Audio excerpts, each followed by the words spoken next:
Welcome to the Honorable Judge Pittman radio show. I don't have the traditional introduction, Judge. My apologies, sir.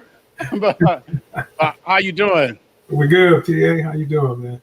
I'm doing good. It's been a month and a half, but it's good Yeah, to see you. yeah, good to see you. Look well, man.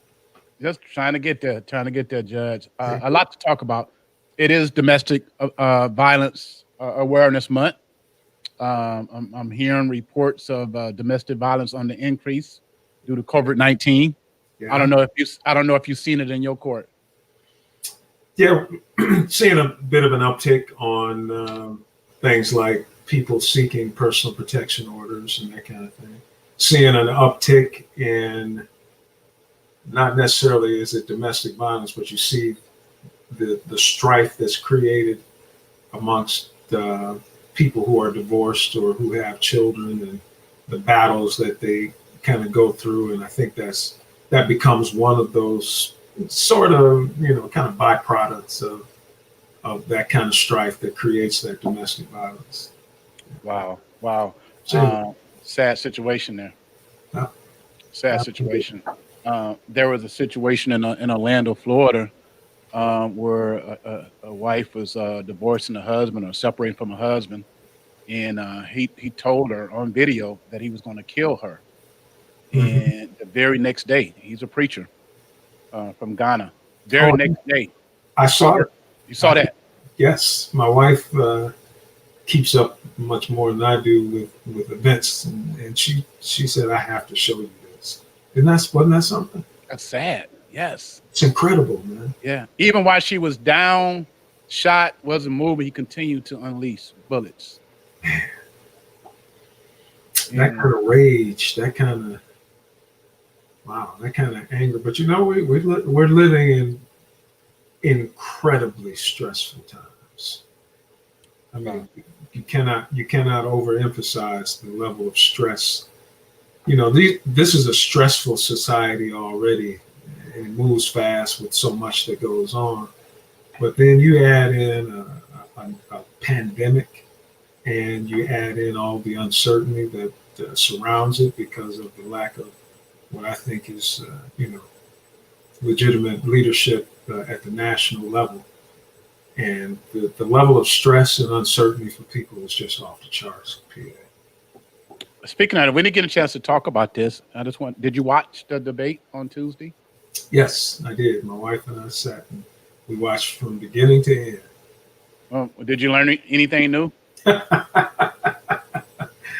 No, it confirmed for me what I believed many years before 45 came down the escalator and announced his presidential run. I thought he was a charlatan years before that, and I continue to be convinced after a incredibly hideous performance uh, in that debate. We learned nothing.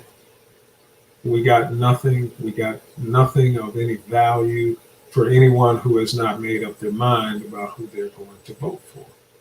And those were the people that I've really felt bad for. I feel bad for us all as citizens, as Americans.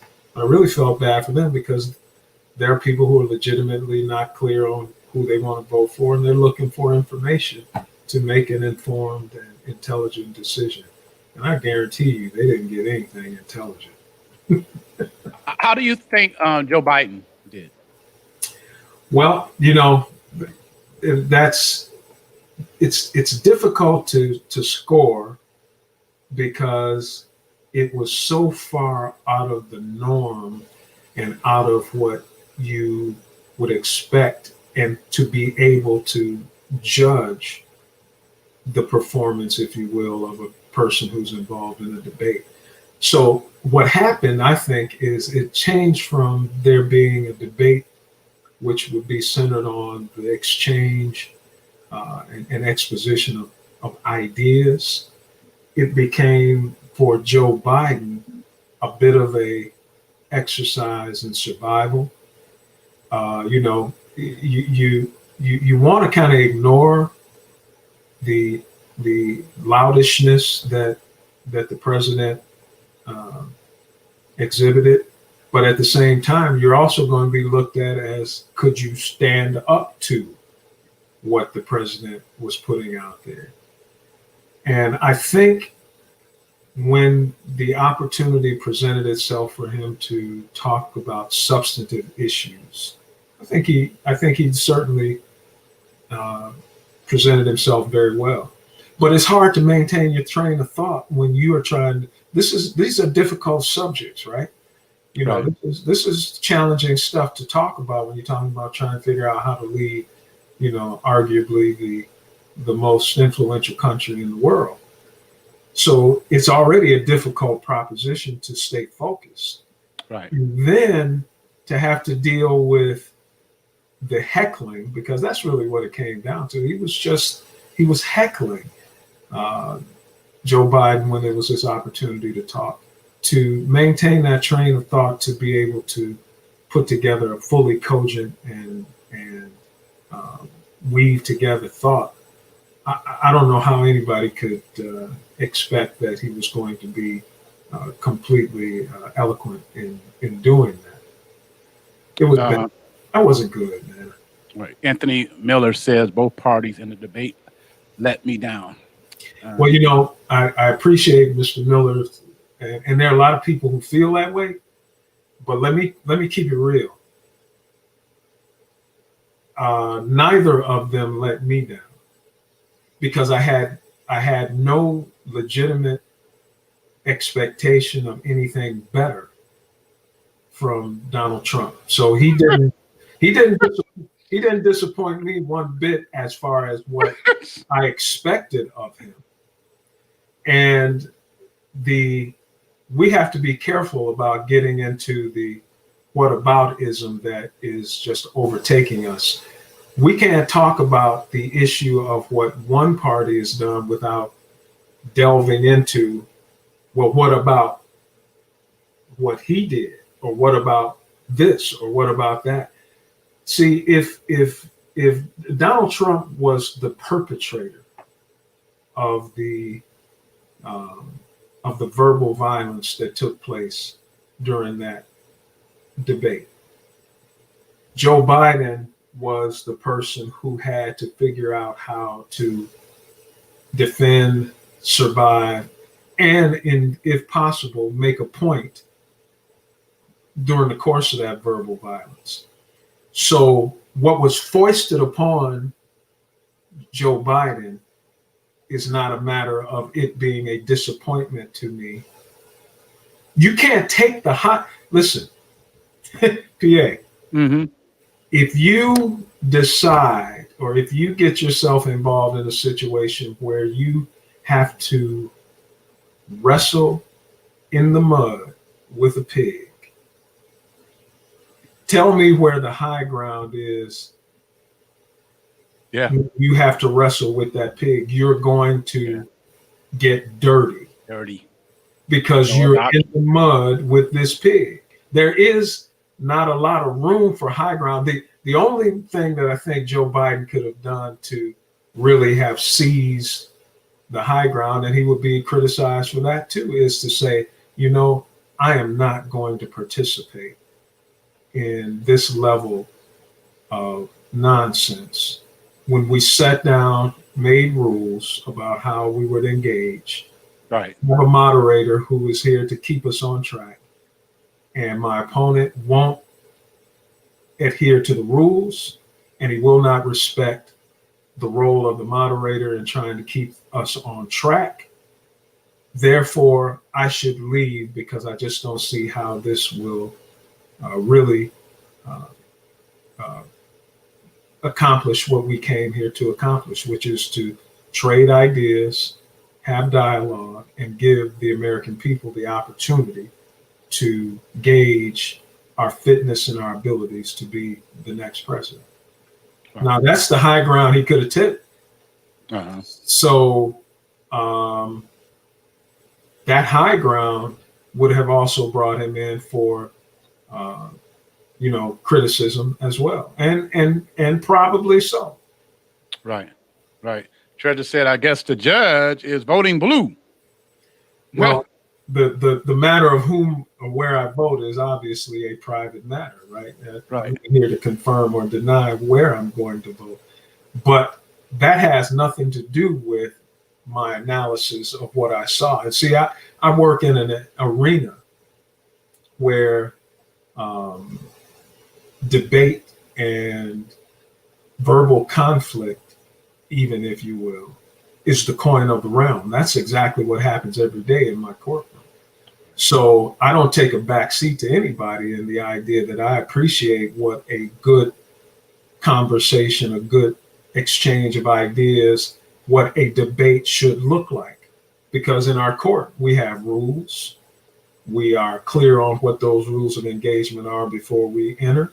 And I serve not only as the trier of fact, but I also serve as the moderator.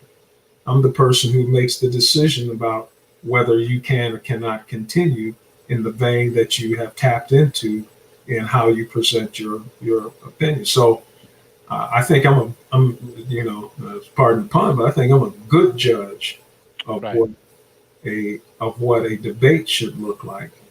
Right. And there's no question in my mind. This doesn't have anything to do with my decision about who I'm voting for.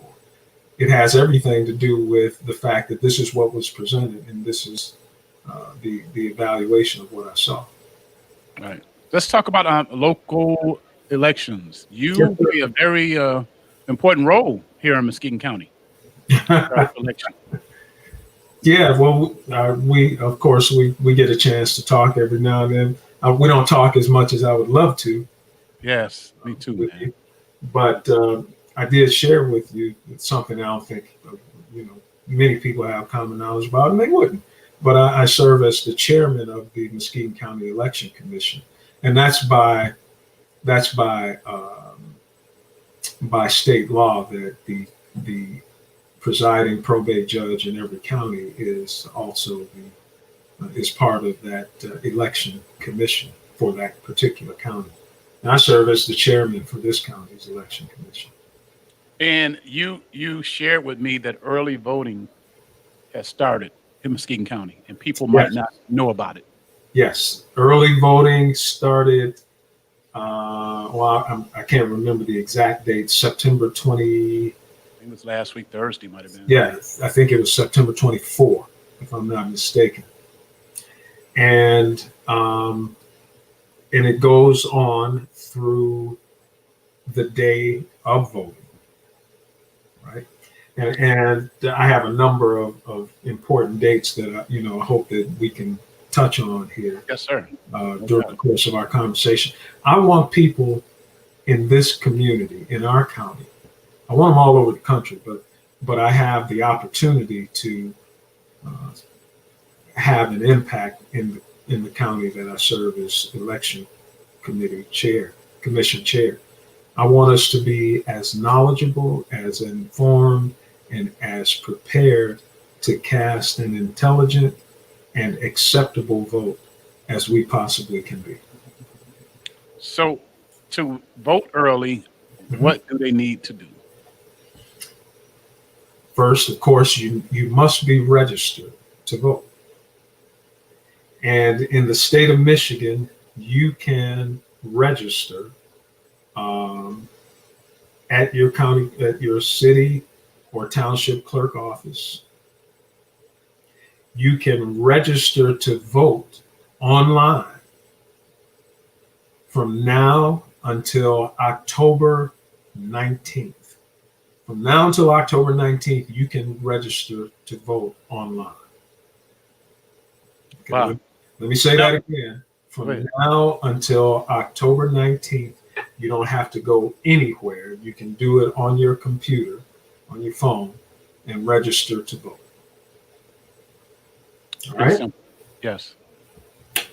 You can register by mail, of course. You can then register to vote any day from now through the date of the election in person at your city or township clerk's office. Right? Right. Right. So until the 19th of this month, you can register online. From now through to the election, you can register in person.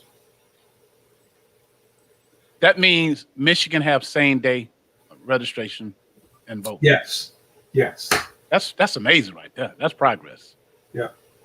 Hasn't always been like this. No, it hasn't. This is what is this? This is certainly the first presidential election Okay. that allows for same day registration and for early voting. You know, early voting here used to be called getting an absentee ballot, and you had to have a specific reason to request that absentee ballot. But Michigan now has essentially what would be called no reason absentee ballot request, which is just simply asking for a ballot and it will be sent to you. You don't have to give a reason at all. That's pretty good. That's good. That takes out a lot of excuses. It makes a lot of sense because the world we live in now in 2020, there are so many different ways that our lives unfold from day to day that we need options to be able to exercise this most important right that we have to exercise our franchise and to vote. Right.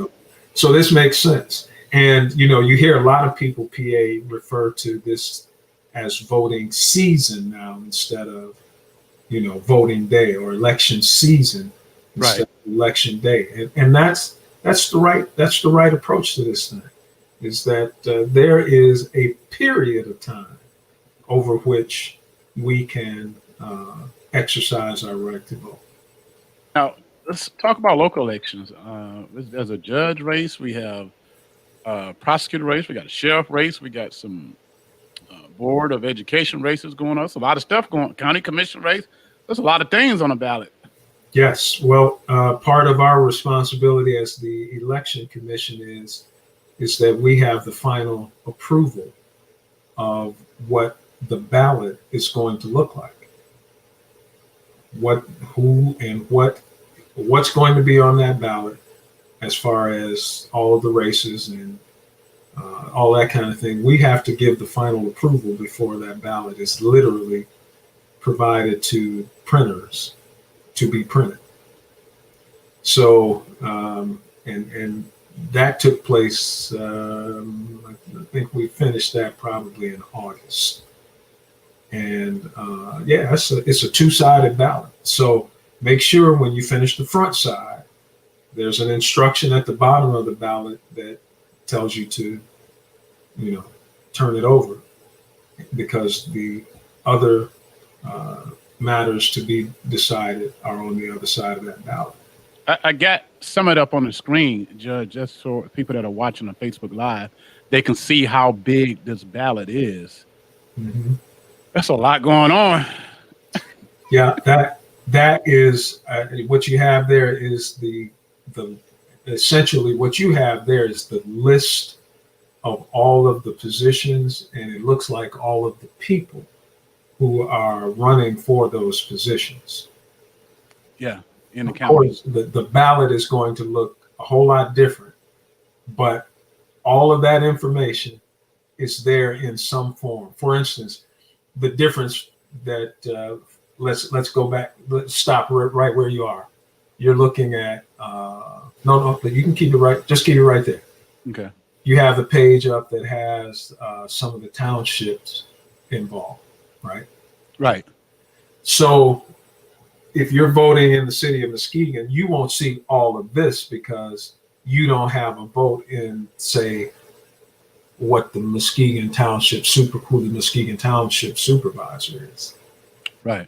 That ballot will the ballot that they get in Muskegon Township won't have anything necessarily about what's going on in the city of Muskegon or any other municipality when you get down to those very local races. Right. Yeah. Right. Yeah. A lot of races, and let's talk about some of the local races. Have you been following any of the local races in regards to judge? I understand during the primary, um, there were some judges who endorsed candidates. Mm-hmm. Have you endorsed anybody? No, I don't intend to. Oh, Okay. Have you ever endorsed anybody? I have. Mm-hmm. Uh, I have. so why not this time? Um, I I I don't have a I don't have the what's the word I'm looking for? I don't have the overriding kind of uh, belief in one candidate over the other. Over the other. Yeah. All right. What about for the school board race? Are you allowed to endorse anybody in school No. board races? As a judge, I am only allowed to voice an opinion as to an endorsement or any opinion period that would influence or attempt to influence. I'm only allowed to do that in judicial races. Okay. All right. I can't say something like, Louis Churchwell would be a great school board Right. member, or And we know that too. Those are facts. or other things like that. I can't make that endorsement. Those are facts. I know. I get you, Judge. I get you. What should we as citizens be looking out for? What should we be paying attention to in regards to these races? Should we go in and just vote all Democrat or go in and vote all Republican? Absolutely not, unless Mm-hmm. you have come to the decision that everybody that you're going to vote for in these partisan races are Democrats or are Republicans, and you just want to make it easier on yourself. But I think as thinking, concerned citizens, it's our responsibility to make sure that we take the measure not only of the party that maybe we feel like we are affiliated with, but you need to find out what the other parties are about, what the other candidates are about, what they have to offer. I think it's the height of foolishness, quite honestly, if I can be that bold to say, I'm just a Democrat or I'm just a Republican and I'm just going to vote for Democrats or I'm just going to vote for Republicans. Because daily we see people who are involved in both parties or whatever third party, and you disagree with the stance or position that particular person takes, but because you've pledged this fealty, this loyalty to one party or the other, you wind up voting for them anyway, even though you don't necessarily think that they are right or maybe they are the most qualified for the position. I'll give you a good example, PA. Uh-huh. And you know it. You are as tuned in as any man in this community to everything. Thanks, Judge. Thanks. You remember when back when Tony Tagg was the prosecutor? People in our neighborhoods, Yes, growing up in the Heights and in the city of Muskegon, who had issues with how they felt that Prosecutor Tagg handled the responsibilities of the Muskegon County Prosecutor's Office. right. And we're vocal about it. I remember hearing a person that I know did not believe in Mr. Tagg's leadership of the Muskegon County Prosecutor's Office. Right Exactly. or wrong. Right. And I'm not making any, I'm not making any judgments here at all. I know that person. I know him personally, and I know how he felt. Right. And I remember hearing him, and this was back when you used to vote. You can only vote in person. I just went in and pulled that Democratic lever, man. I pulled that. He voted a straight Democratic ticket. Exactly. He cast a vote for the prosecutor that he clearly did not believe should be the prosecutor, because did not pay enough attention to the idea that Mr. Tagg was running as a Democrat. And when you pull that Democratic lever, everybody who's got a D next to their name got a vote. And they will use black folks to campaign for Tagg and just tell you to vote all Democrat. Yes. And there are some who are still in office right now. Yes. Who are called into the radio station and say vote all Democrat when Tagg was prosecutor. Yes. Yes. And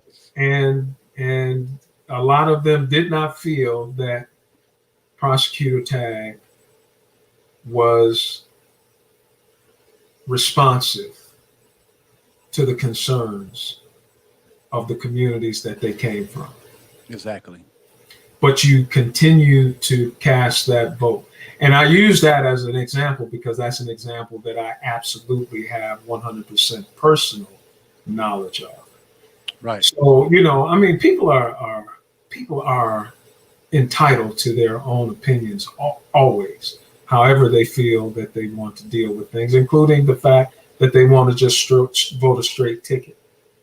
But I do believe that it does a disservice to the autonomy and the independence of us as citizens if we are encouraged to simply mindlessly vote the Democratic ticket because most of the folks that you support are Democrats, or vote the Republican ticket because most of the folks that you support are Republican.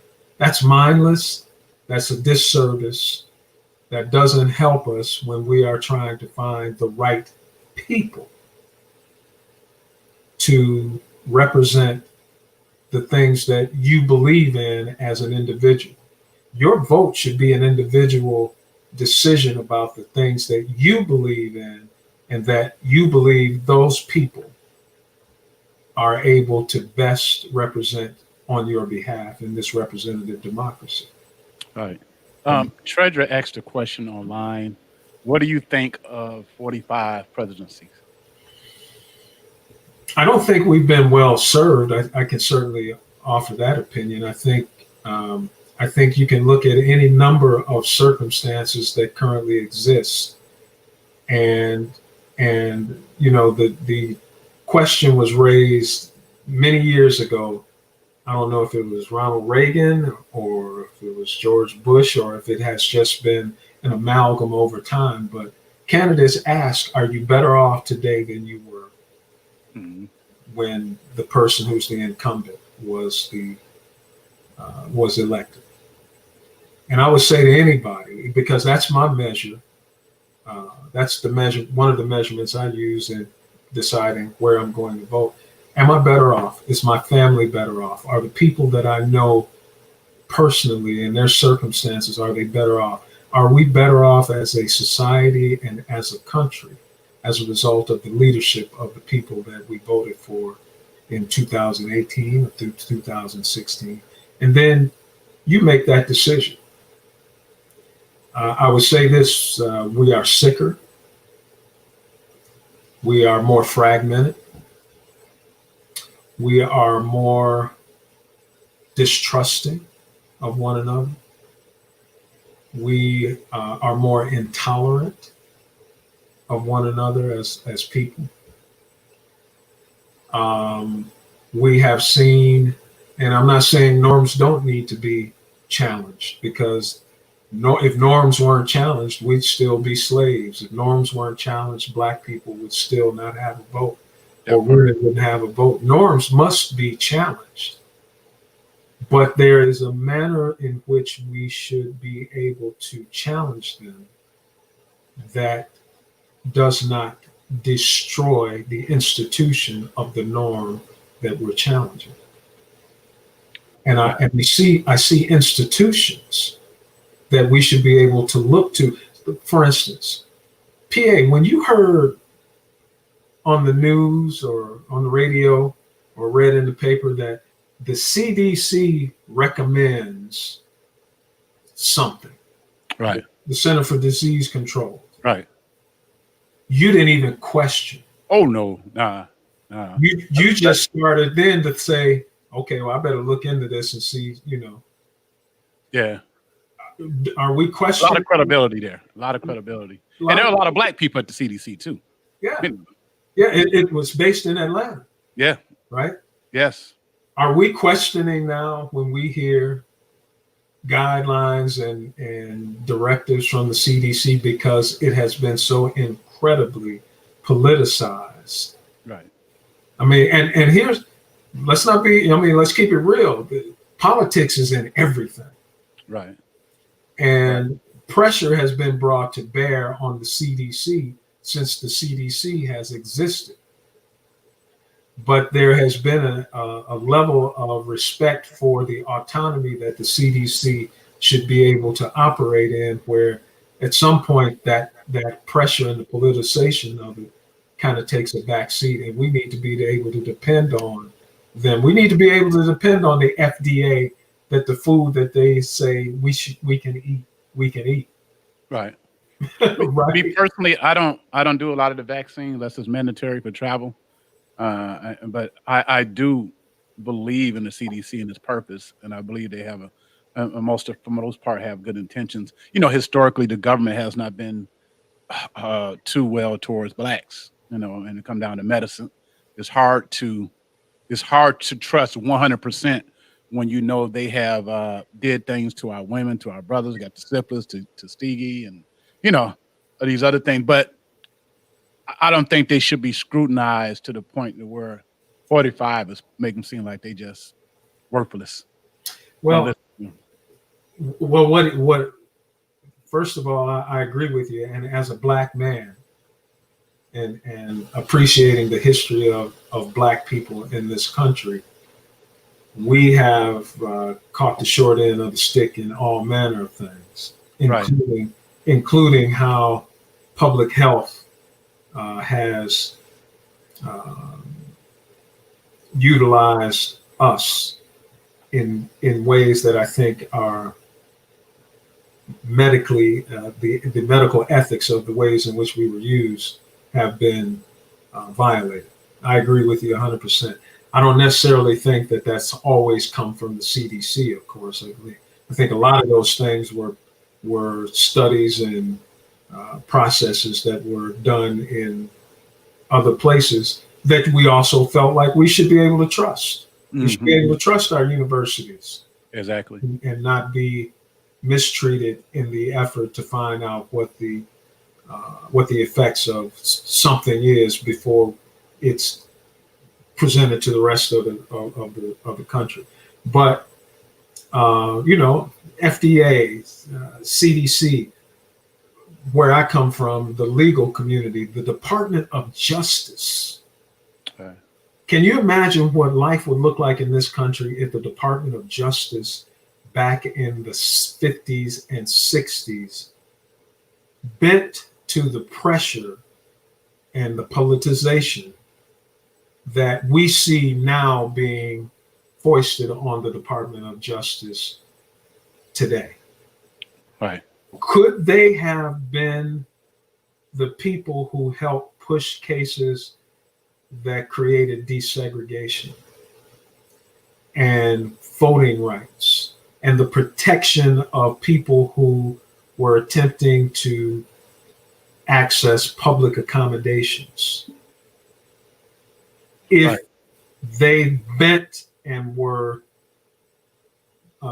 politicized by those who had a motive one way or the other. There's an autonomy that they worked within that created the opportunities for decisions that now have created the quality of life that we have. We see a Department of Justice now that is being pulled and pushed into things that I don't know serve us very well in this country. The Honorable Judge Pittman, we are live on 103.7 The Beat, live on Facebook. Got us some questions. I don't think I ever asked you on radio or TV. What is your opinion on Black Lives Matter? They absolutely do. Black Lives Matter. And here's my opinion on that. Black Lives Matter, the Black Lives Matter movement, which is probably more of the direction of that question. Yes, sir. Is an important and vital and necessary movement in this year, 2020. And I would say this to those who have a difficulty with Black Lives Matter. Stay away from the whataboutism. Well, what about blue lives? Well, what about all lives? Don't all lives matter? The very simple answer to what I think is more a rhetorical distraction is yes, of course they do. Of course blue lives matter. Of course all lives matter. Of course white lives matter. But over the course of time, there are people who have taken up the mantle to say, you are not appreciating our humanity. You are not appreciating the value of my life as a Black person. So I'm not here to diminish what your life value is, blue, white, or whomever else. I'm here to promote and require that you pay attention to and ultimately begin to respect and appreciate and move in a direction that acknowledges the fact that my life as a Black person matters.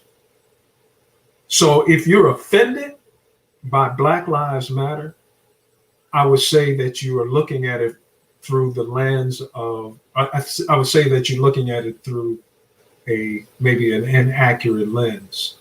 Black Lives Matter does not exist to diminish your humanity. Black Lives Matters exists to promote and enhance the humanity of Black people, where some have made it very clear that they don't value the humanity and the right to be for Black people. The Honorable Judge Pittman radio show. Post your comments on Facebook. 231-722-8338. You got a question for the judge, you can text it in. Now, this next question, there are different types of opinion on defund the police movement. I guess talking to the activists, they don't want to totally get rid of the police department. They want to redirect some funds from the police department to social services. But overall, what is your opinion on the defund the police movement? When I pick up the phone, PA, and dial 911 looking for the police, yeah, I want the police to come. Right. And I think every right thinking, I think every reasonable, not right thinking, that's a judgment. Every reasonable person understands that there is a need for good policing. I believe that this term that has been coined is a terrible term, and it sucks up more oxygen in the room than it deserves. I'm certain there are people who do want to see the police defunded. I know there are people who don't want police to have any money, and I don't agree with the fact that the police should be defunded. I think that the police and policing is the type of institution that should go through continual evaluation, and reformation. Okay. And I think that's where the idea of addressing police should be going. I like the idea that I don't want to put a policeman in the position of having to make social social worker type decisions.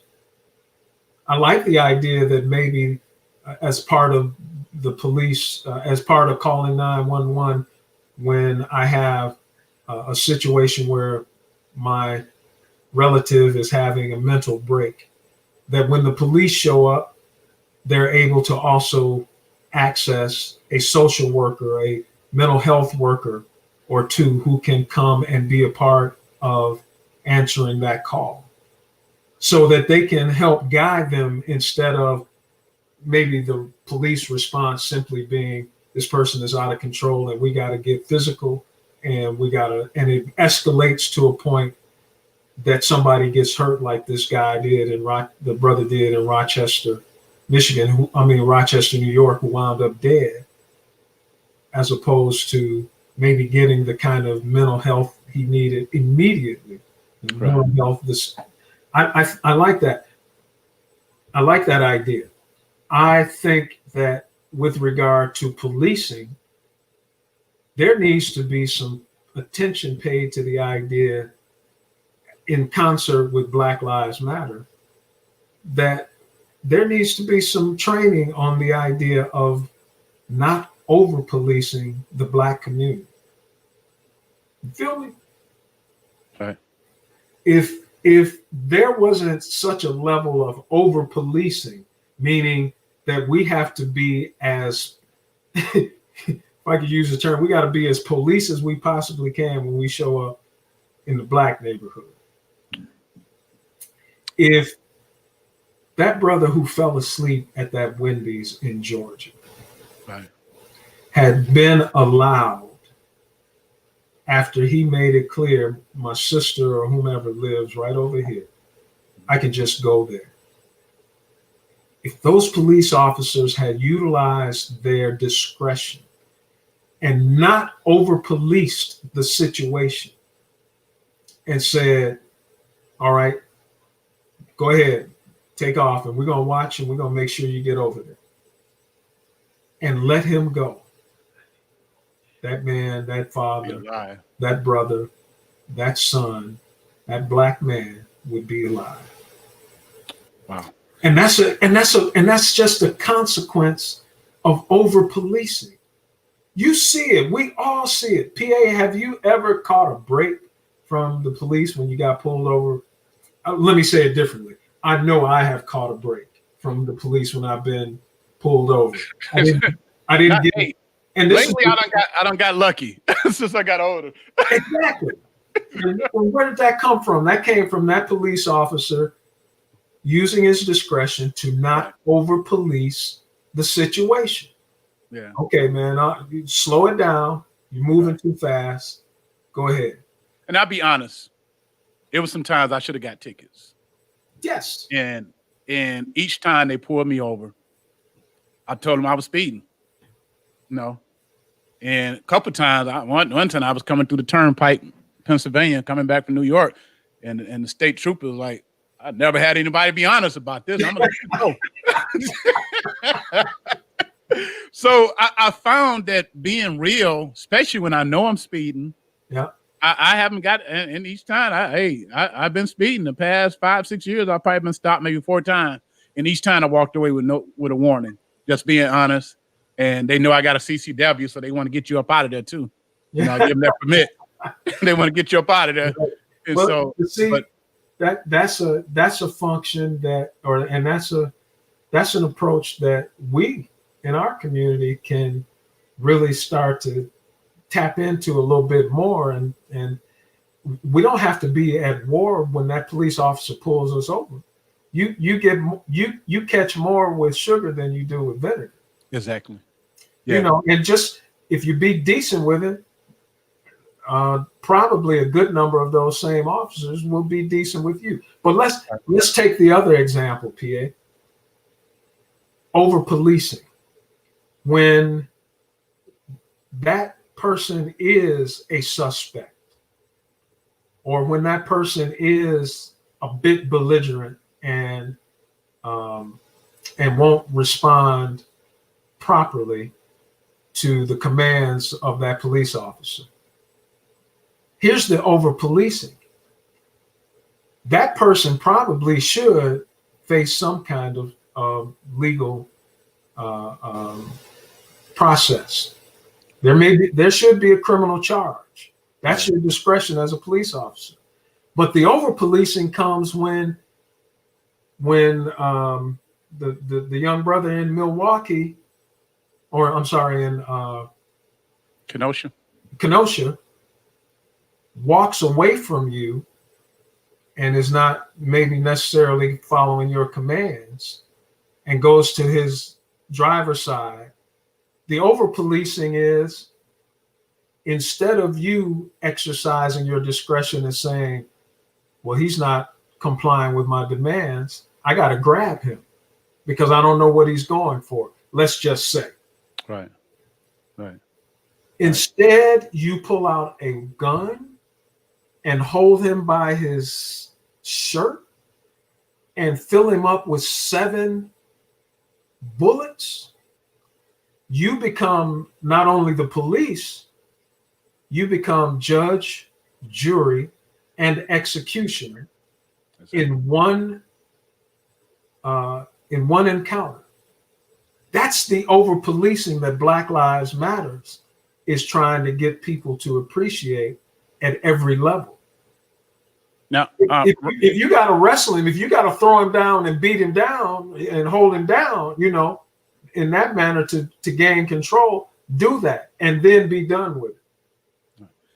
Ray Verwise, our Republican friend, says the problem with the organization Black Lives Matter really isn't about Black lives. It's more about the LGBTQ, and he got some more letters in there, agenda. The organization is about causing chaos regardless of the facts.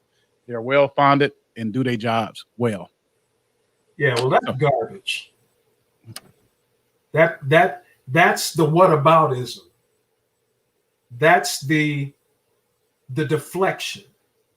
That's the simple-minded, easy, thick-headed approach to the idea that somebody is making an assertion about themselves that makes you uncomfortable, takes you to a place where you have to begin to question what you believe and how you have responded and how you see others respond. And then you deflect it away into a conversation about somebody who is really not a part of it. Now, if it benefits the LGBTQ community, okay. But the reality of it is that Black Lives Matter is fully, completely, and totally aware of what its position is and where they're trying to go. And if you don't think that they're going there, that's up to you. You're welcome to your opinion. You are not welcome to your own facts.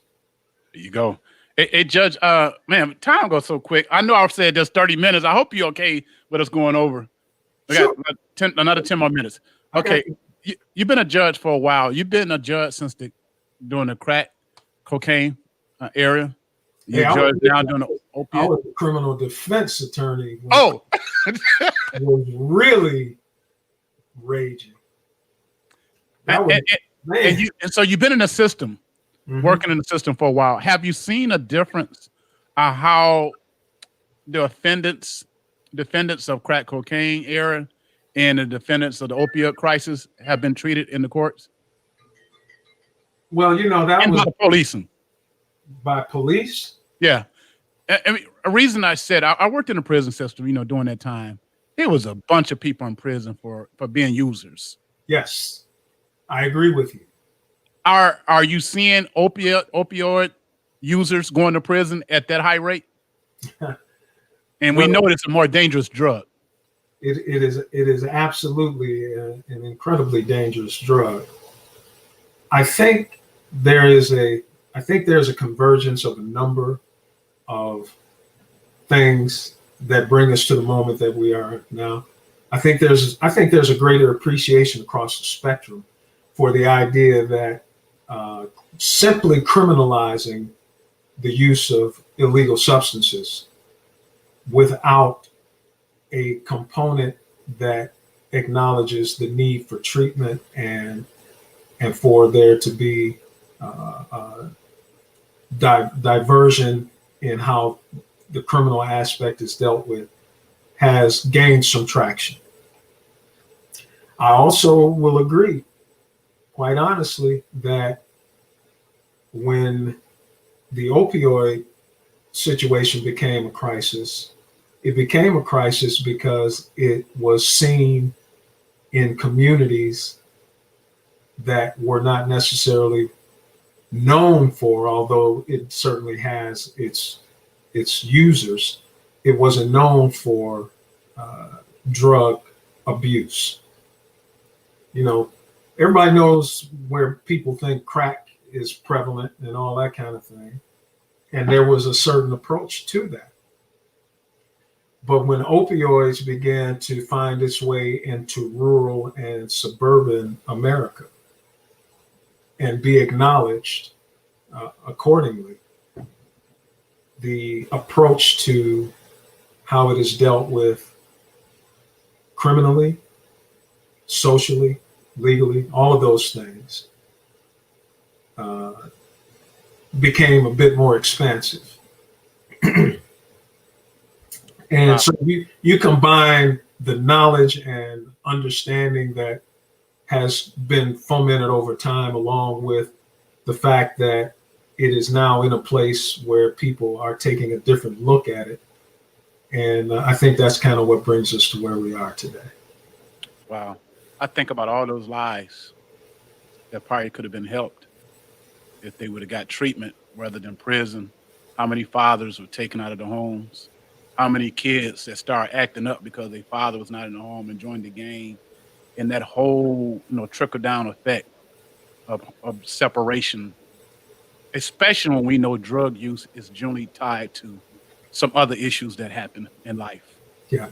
Well, PA, you are so on point, man. There was a point in time where the reaction of our institutions was they were so frustrated and so angry about the cost and the difficulty that things like drug use that people stopped thinking and stopped putting the work into trying to figure out how to deal with the human issues that these things create. And they just said, put them away. 3 strikes and you're out. Right. If you're a user, you're going to go to prison. Well, if you send a user to prison, what you've done is you sent that person away to get ready to be able to be a user when they come out of prison. Wow. Brian Wheeler, Superintendent Brian Wheeler says, what's been learned is we don't want our white sons and daughters to be locked up and treated like we did to the black sons and daughters. Here's the other side. Ray Burwine says, if only the policies of Joe Biden and Kamala Harris have not been in place, so many fewer young men would have been taken away from their families and put in prison. See, here's another incredibly ignorant take on who these people are who are running for office. See, it's not a matter that Joe Biden, who was a part of what I think we all agree was the 1994 crime bill that went too far, or Kamala Harris, who has served as a prosecuting attorney and the attorney general in the state of California. It's not that they did these things. It's a matter of how did they approach these things. See, it's a simple-minded, foolish, diversionary, distracting, once again, incredibly simple-headed, stupid approach to the idea that because Kamala Harris was a prosecutor, that she is somehow responsible for the over-prosecution of Black people. When the reality is that I sit as a judge. I won't even talk about Kamala Harris. I sit as a judge, and I have at my disposal the levers of authority to put people away, to take things from them, to punish them, for lack of a better term. Right. But you cannot ever say that I am a person who did that indiscriminately or did that to people in a way that was intended to harm them, like we know that there are those. I would say the same thing about Kamala Harris and about Joe Biden. Somebody's got to, when 45 talks about the idea of law and order, and he's talking to Joe Biden and saying, you won't even say law and order because you don't believe in it. The matter is that Joe Biden, Kamala Harris, and other good people don't believe in law and order as Donald Trump is trying to inflict it upon our society. When he's talking about law and order, that's the dog whistle to, we better keep certain people in their place, because if we don't keep them in their place, things are going to happen that we are not going to like in our place. Right. And I would say that I'm a full proponent of law and order. Appropriate imposition of the law and even-handed, appropriate, reasoned, discretionary institution of order. Are you considered conservative, moderate, liberal? I don't really buy into for myself necessarily those labels, because that immediately puts you on a team. That's like saying, do you cheer for the Spartans or the Wolverines? Woo. Well, clearly I'm a Spartan. Right. But when you talk about being moderate or conservative or progressive, there are things about what the progressives talk about that I think make sense. There are things that I hear conservatives talk about that make sense. What we're getting in these comments from this apparently conservative person is he's got on the conservative jersey. Right. He's a conservative, small c, in quotations, fan, right, which is simple-headed, which is everything that you say over there is wrong and everything I say over here is right. Right. So that's where you get these simple-headed thoughts about the idea that Kamala Harris is responsible for the over-institutionalization of Black people through the criminal justice system. No, she did her job. And she did her job in such a way that when people were brought before her who were brought and needed the institution of justice, true law and order, she made room for them to be able to have the diversion from what they would have normally seen. Just like this guy in Kentucky, this Black man in Kentucky, this attorney general in Kentucky. Cameron. Yeah. Right. It's going to be interesting to see what those transcripts. Okay, Joe Biden's in Grand Rapids tomorrow. You going down there? No. I know that. I just asked you a question. It's going to be interesting to see what those transcripts produce.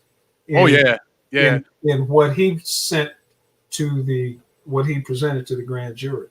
Interesting. Okay. Last question, Judge. This is it. You've seen a lot of things in the court system. What would you change if you had a wand?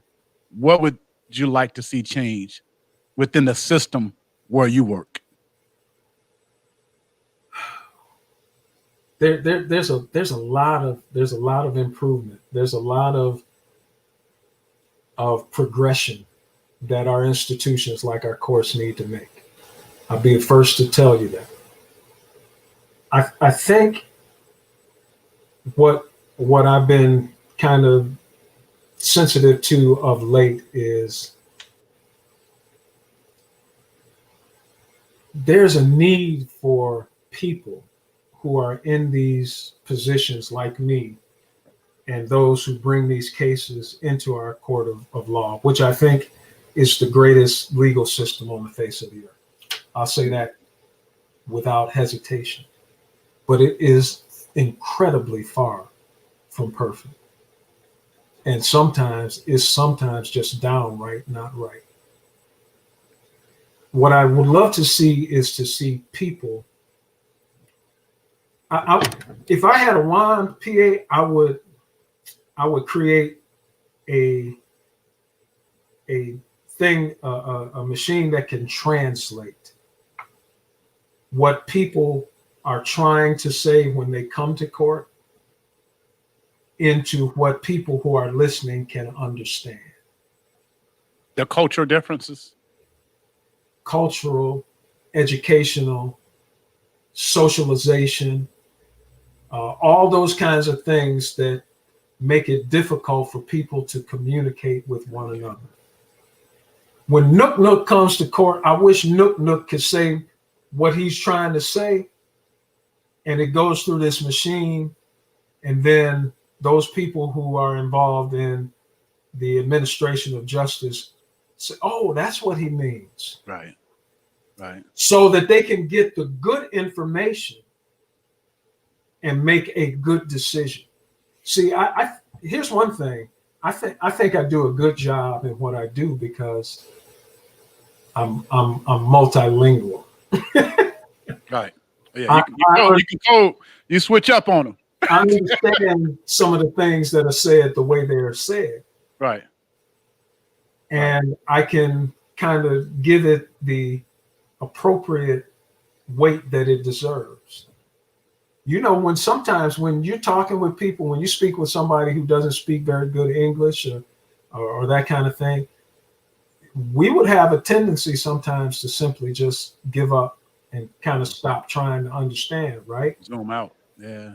That's kind of what I would like to see an improvement in our courts, is that what's being communicated is fully communicated, so that then you can make a decision based on what you've actually heard versus either what you thought you heard or based upon, I'm not listening anymore because this is just too difficult to do. And that's for lawyers and prosecutors and probation officers and social workers and judges and all of us who are involved in processing these cases. Wow. Thanks, sir. Give my love to Kay and the kids. I know your daughter's at Howard now. Jared doing his thing, and you got to be proud of them. Yeah, he's at Western working on his master's, and baby girl is at Howard working on her master's in film. She's gonna go into partnership with Ava DuVernay. She ain't gonna be. That's what's up. That's what's up. Pittman Network coming soon. Pitt Network coming soon. Proud of both of them, and thank you, man. Thank you for your encouragement. I know you have certainly been a real blessing to her, especially in what she does. That's more closely aligned with what you do, and you have not failed to be an incredible resource for her on this journey that she's taking to become what she's going to become. Wish I can do more, Judge. Well, love you, man. I'm gonna let you get down and enjoy that nice 4-course meal. Brother Ty Relaford. Oh yeah.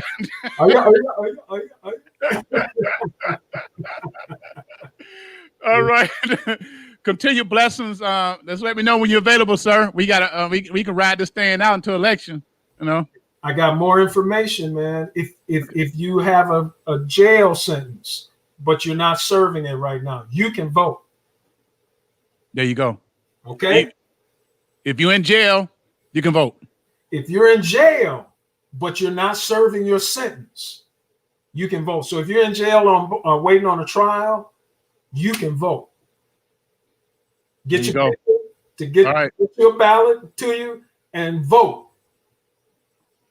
There you go. All right, Judge. Love you, brother. Peace, brother. Love you too, man. All right. Back to more music.